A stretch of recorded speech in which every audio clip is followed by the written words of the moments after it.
हिंदोल विज्ञापित अंचल परिषदर चंचकता को नहीं स्वच्छ ओडिशा सुस्थ ओडिशा ठारू विभिन्न योजना लोकाभिमुखी हो पारु नाही। तेबे वर्षा पानी रे नुहे राजनैतिक पानी रे हिंदोल विज्ञापित अंचल परिषदर 6 नंबर वार्ड मदन बेहेरा प्राय 5 क्विंटाल चना क्षेत्र राति रे पानी पसी नष्ट हो जाइथिबा अभियोग आनिछंती मदन बेहेरा। विज्ञापित अंचल परिषद 5 नंबर वार्ड जहाँकि अध्यक्ष वार्ड सेठी होइछि चंचकता। चंचकतारे 6 नंबर वार्ड रो मदन को चाष भासी जाइछि।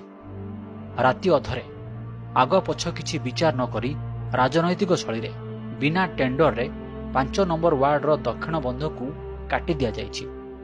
सही पानी राताराति मदन क्षेत्र में होइतिबा चना को नष्ट कर देइतिबा अभियोग आनिछंती मदन।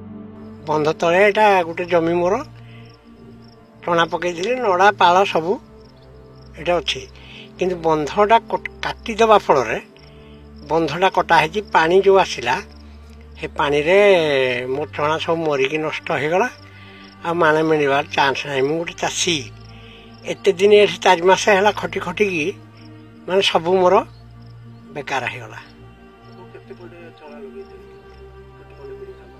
मिल था मत 5 क्विंटाल ऊपर मिल था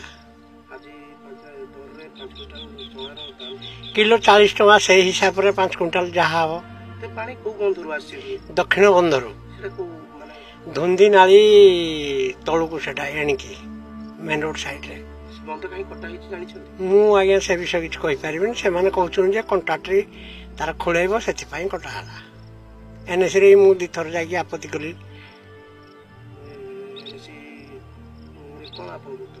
ये कहले देखु आमर टेंडर है कि आमर पैसा माने क्या ऑर्डर है बंध काटापी आ जी काटी आप केस करूँ काटला कि मुझे जानी जार आनुमानिक मूल्य 1 लाख रु अधिक हेब। आग्रह बड़ाई चाष करने मदन मन को भांगी देछि। ए विषय कार्यनिर्वाही अधिकारी किछि जानि नथिबा स्पष्ट कहिछा सहित यार टेंडर होई नाही पोखरी को पानी काटिबा आदेश होई नाही। तेबे एपरि भावरे बिना टेंडर रे कार्य करने को प्रयास केते यथार्थ ताहा तदंत सापेक्ष। तेबे राज्य सरकार यार तदंत जुक्तियुक्त पदक्षेप नेबाकू मत प्रकाश पाइछि। केवल गोटे रास्ता सठिक तदंत। ढेंकानाल हिंदोलरू नीरज पाल को रिपोर्ट टीवी पीसीआर।